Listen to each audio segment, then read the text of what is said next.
श्री स्वामी समर्थ मित्रांनो, कसे आहात तुम्ही सगळे? Welcome back to mini series. तर तुम्ही अजूनही माझ्या चॅनलला सबस्क्राईब केलं नसेल तर लवकर जाणे सबस्क्राईब करा. सलोनमधले असे वेगवेगळे व्हिडिओज आणि हे तुम्हाला बघायला भेटतील. आपली हेल्पर नव्हती त्याच्यामुळे आम्ही सगळ्यांनी मिळून कामे करून घेतले. आपताप काम करताना बघून आमचे सर जामच खुश झाले होते त्यांच्यावरच. त्याच्यानंतर इथे आपल्याला आले होते पुण्यावरनं क्लायंट. त्यांचं आपण मस्त लेझर ट्रीटमेंट केलेली आहे. वॉट किंवा स्किन टॅग असेल ते आपण काढतो.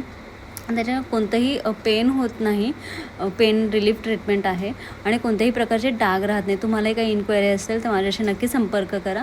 त्याच्यानंतर इथे आपल्याला स्टार्ट झालेले जेल पॉलिशचे क्लायंट्स. मस्त छान छान असं जेल पॉलिश केलेलं आहे, नेल आर्ट केलेलं आहे. फेस्टिव्ह टाईम चालू झाल्यानं खूपच सुरेख नेल आर्ट झालेलं, मला तर आज खूप आवडलं. त्याच्यानंतर हे जेल पॉलिश स्टार्ट होतं. त्याच्यानंतर परत एकदा मस्त असं छान छान जेल पॉलिश झालेलं आहे. त्याच्यानंतर झालेलं आहे क्लायंटचं हेअर वॉश करून सेटिंग करत होतो. थकलं होतं थोडंसं. तर चला आता मग भेटूया पुढच्या व्लॉगमध्ये. थँक्यू.